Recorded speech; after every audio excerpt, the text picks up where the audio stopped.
With Boko Haram on the rampage, can Nigeria survive the violence? In an exclusive interview, I'll ask the country's new president, Muhammadu Buhari.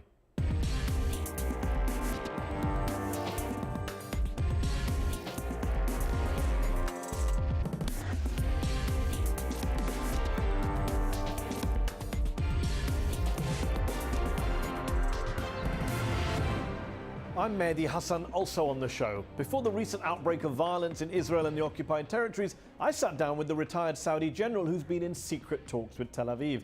So, are Saudi Arabia and Israel cozying up in a new anti-Iran alliance? And should Palestinians feel betrayed? That's our debate. But first, another week, another round of suicide bombings in Nigeria, Cameroon and Chad. How do you defeat a group as vicious as Boko Haram? With the US announcing plans to send 300 troops to Cameroon to aid in the fight, can Nigeria's new president deliver on his promise to stamp out Boko Haram by the end of the year? This week's headliner from Abuja, Nigerian President Muhammadu Buhari.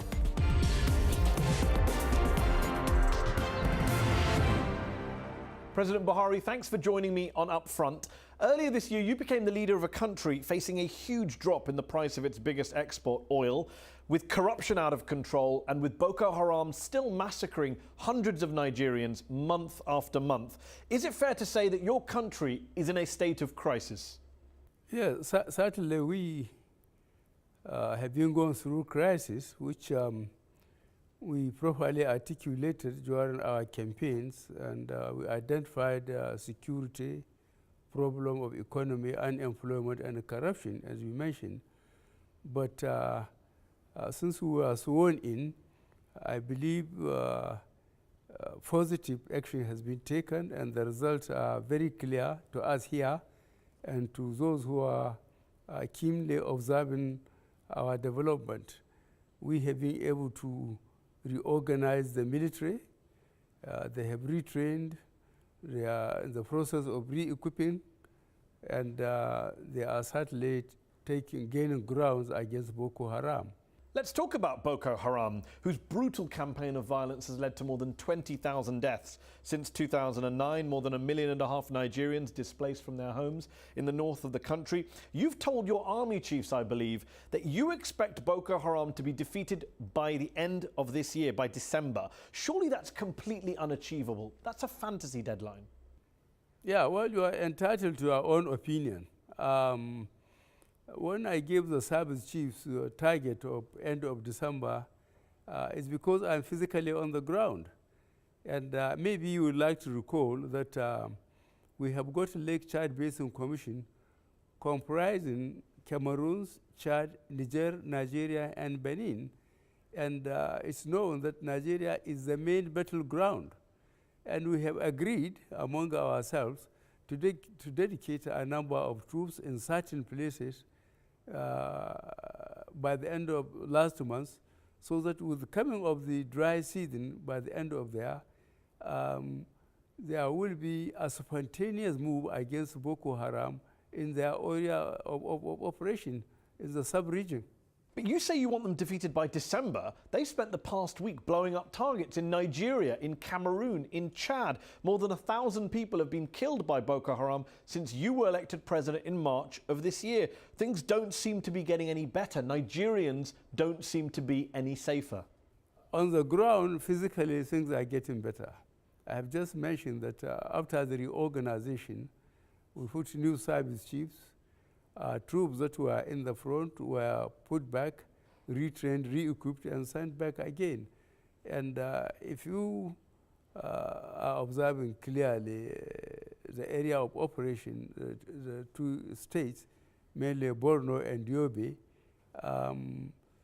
the Boko Haram is mainly reduced now to using IEDs, improvised explosive devices, in Mr. President, 1,000 people dead since you were elected president. That doesn't sound like Nigerians are safer from Boko Haram.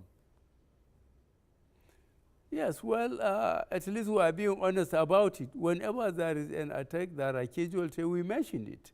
We don't hide anything from anybody.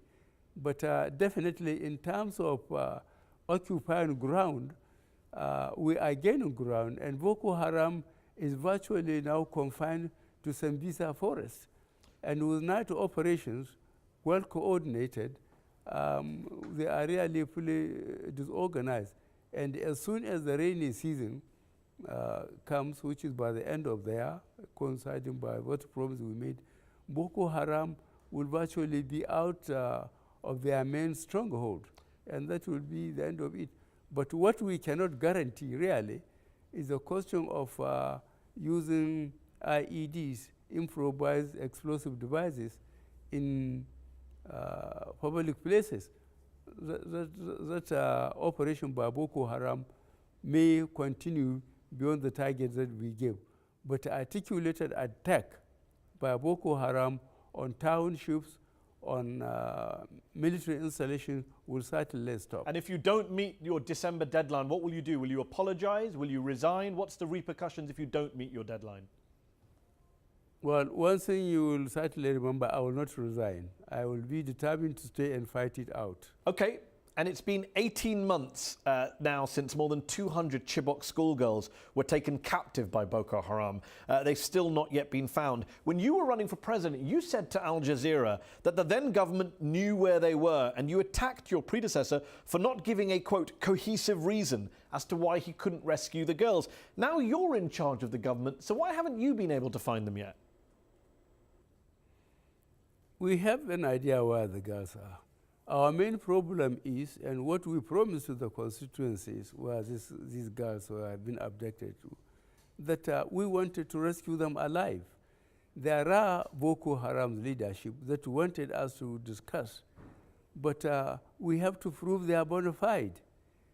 We want to make sure they have to prove to us that they are alive, they are well, and then we can promise them and negotiate with them. So you will negotiate with them? You would do a deal with Boko Haram, offer them money or a prisoner exchange? You're willing to do that to get the girls back? Yeah, we said it and we meant it.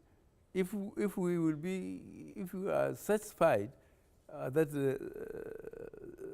the girls are alive. What will you offer if they're alive? What will you offer, money or prisoners?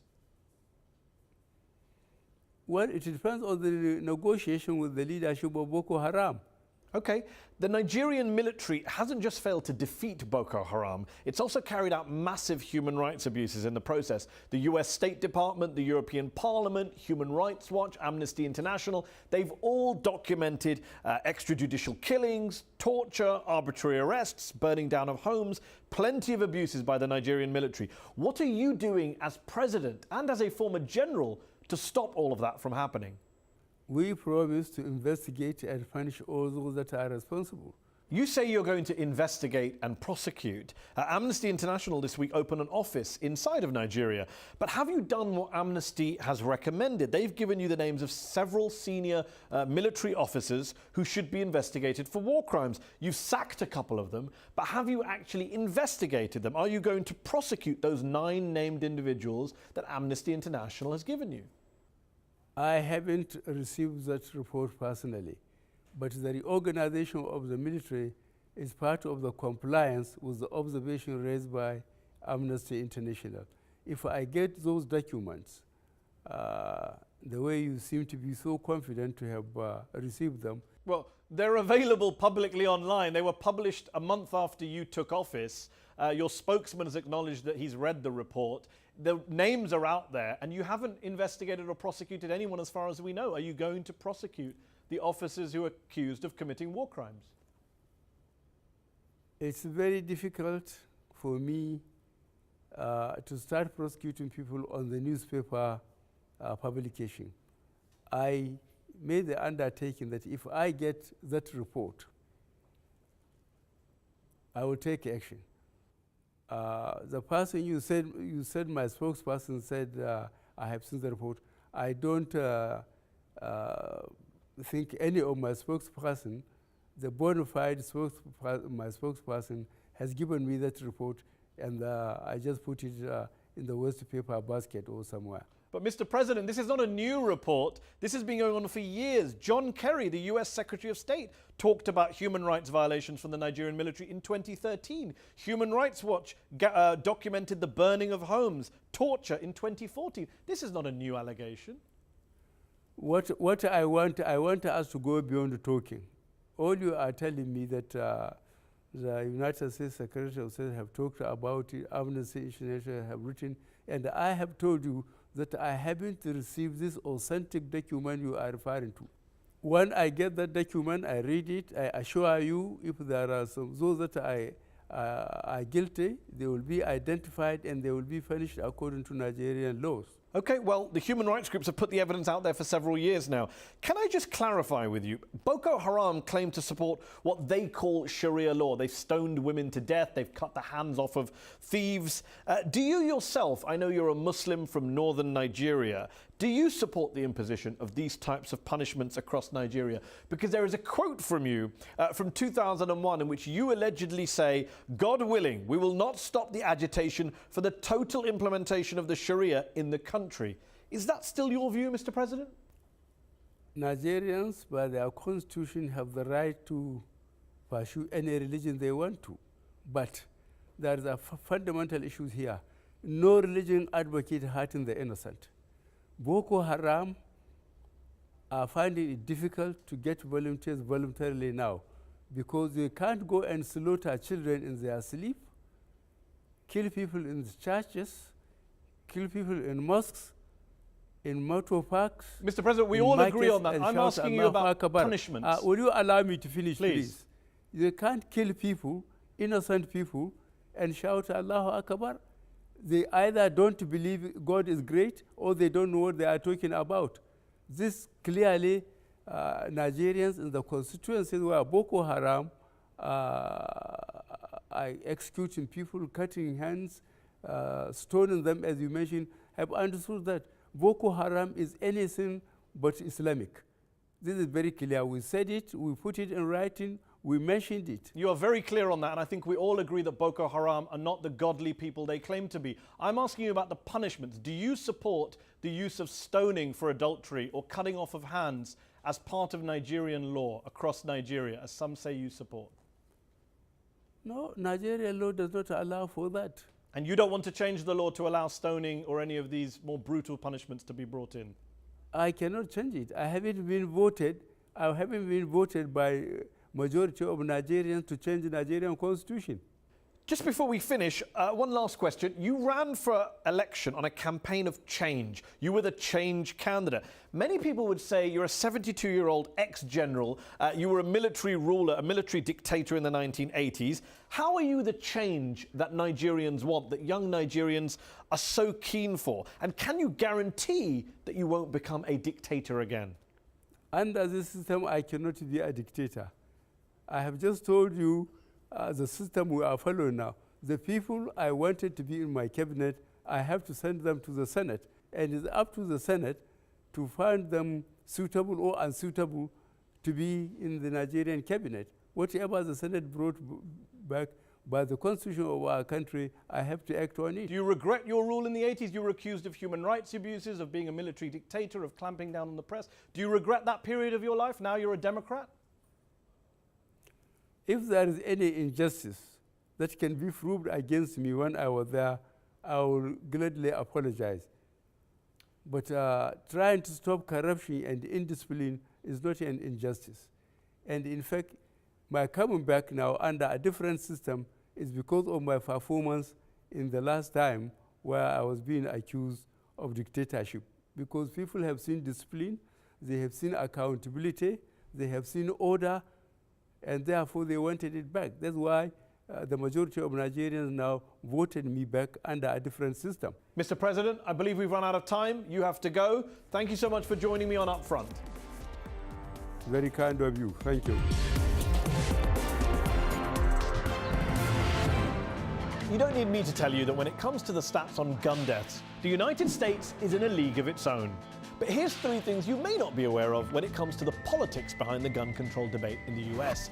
First, did you know that the much-cited Second Amendment— I am extremely pro-Second Amendment— has provided Americans with an individual right to bear arms for only the last 7 of the country's 239-year history?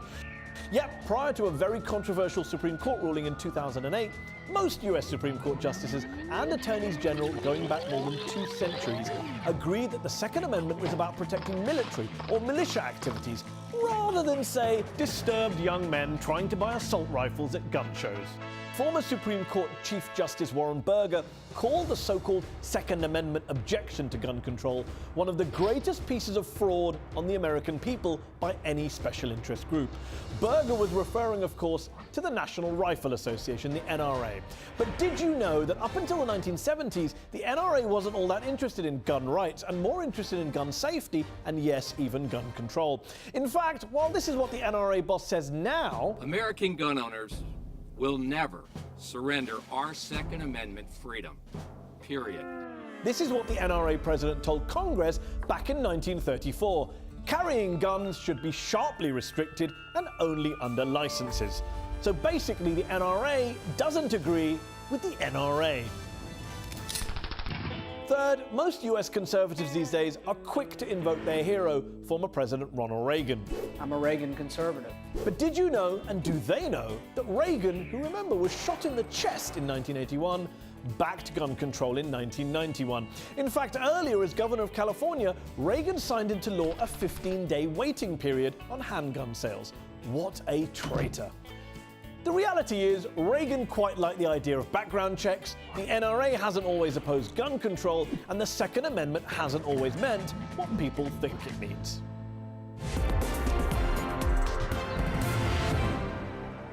He's the Saudi military man making secret overtures to Israel. In June, retired Major General Anwar Eshki, a close advisor to the Saudi royal family, shared a platform with Benjamin Netanyahu's top diplomat, and the two men outlined their common opposition to Iran.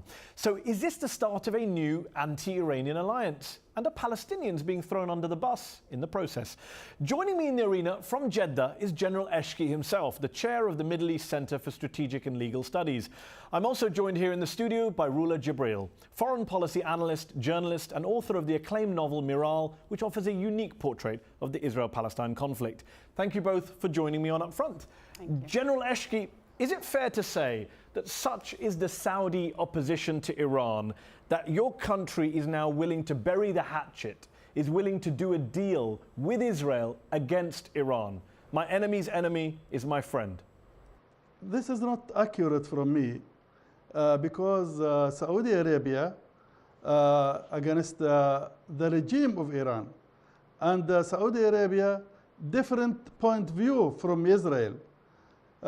Israel worried about the atomic bomb, but Saudi Arabia worried about Iran to interfere and to destabilize the area in Arab countries. For that reason, there is different point of view between us and Israel. But what do you want the relationship between Saudi Arabia and Israel to be? What do you want it to be like? Saudi Arabia want Israel announce that they accepting the Arab initiative. Then we can discuss with Israel, maybe Palestinian discuss with Israel, and Saudi Arabia support that. We don't like Israel become isolated in the area. We don't like Israel become fighting the Palestinian and Palestinian fighting them, and we are fighting them. We have to cooperate together. This is my idea about that. Rula Jibril, he says he wants peace with Israel. He wants them to accept the Saudi peace plan of 2002, and he's worried about Iran destabilizing the region. So he's talking to Israeli people, Israeli officials. What's wrong with that? There's nothing wrong with that. Actually, it's great that now the Saudis are trying to talk, except that the Saudis don't understand two things. One is Iran has a role in destabilizing the region, but they have a bigger role in destabilizing the region. Look what we are seeing. Who has a bigger role in? Saudi Arabia. Look at their interference. They are financing terrorists and tyrant alike with one goal: to export their Wahhabi, exclusionary, puritanical sect of Islam. And everybody else has to be killed, whether they're Shia or Sunni moderates. Regarding the Palestinian issue, it's a smokescreen. The Israelis have spoken, General, and have spoken clearly. And in a democracy, and I know that you don't maybe understand how democracy works, it's very clear. When people vote for a government and decided the Netanyahu government. For the Netanyahu government, and the Israeli voted for that government doesn't want any peace initiative, not the American one, let alone the Saudi one. Let General Eshki respond. We in Saudi Arabia did not support the radicals. We are against the radicals. General Ashki, you have to explain to the people why ISIS in their capital, Raqqa, have Saudi textbooks, because you have more in common with ISIS than any other group in the area. Rula, let me ask you a question. A recent poll showed that 52% of Saudis say they see Iran as the biggest threat to Saudi Arabia, and only 18% say they see Israel as a threat. What would you say to those who say that General Eshki, when he reaches out to Israel against Iran, he's simply reflecting Saudi public opinion? He's doing what his people want. But this is what Saudi been trying to do since the beginning of their establishment, that their form of Islam is the only legitimate path to God. What the polls are reflecting that kind of ideology and that kind of mentality. It's not far away from what ISIS is doing. Okay, let me bring the subject back to what we were discussing. Saudi Arabia has constantly said it's a champion of the Palestinians over the years. How do you think Palestinians feel when they hear you refer to Benjamin Netanyahu as a strong leader and a logical leader, you called him? I told about him a strong leader and logical leader because that means not strong against Arabs, but I said he is strong in his country. He can announce about that, because the fanatics in Israel, the radical in Israel, when they accept the initiative, all the Israeli will accept that. Let's let the smoke screen aside. You are actually dialoguing with a right-wing government who's oppressing Palestinian peoples, negating them any kind of rights, that is actually very vocal about annexing the whole land. General, what you are doing is actually selling out the Arab cause, the Palestinian cause, in the name of one thing, Wahhabism and anti-Shiite sentiment. The Saudi, you know, we didn't make difference between Shia and Sunnah. I am living with Shia and Sunnah in Medina. No any problem with that. But Iran tried to use that to make separate for between Shia and Sunnah. A lot of Palestinians say that Saudi Arabia is willing to bomb Yemen for 6 months, the poorest country in the Middle East. But when Israel is bombarding Gaza, there's no Saudi Air Force in sight. There are no Saudi troops ever coming to the rescue of Palestinians in Gaza. What do you say to them? Yeah, not Saudi Arabia only. We are not bombing the people. We are bombing the But you're taking military action in weapons, Yemen. The rockets and like that. Well, actually, you've actually bombed lots of dairy factories and power stations. But deal with the bigger point, that you're willing to take military action in Yemen, but you never take any kind of steps to physically protect the Palestinians in Gaza when they're being bombed. That's what a lot of Palestinians say. The difference, I told the Iranian about that. I told him, you support the Palestinian by weapons, but we support the Palestinian with the money.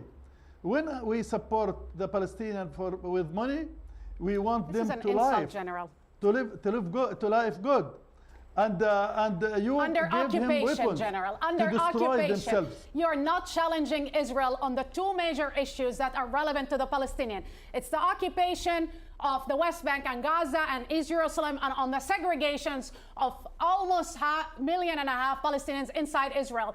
You not only betray the Palestinians or even the Israelis, who I hope are not delusional to rely on you, you're betraying the whole Arab Muslim cause. General, we've got to finish. I want to ask you one last question. Given you've become known for this initiative of yours and this outreach, how long do you think it is? How many years do you think it will be till we see a Saudi embassy in Tel Aviv?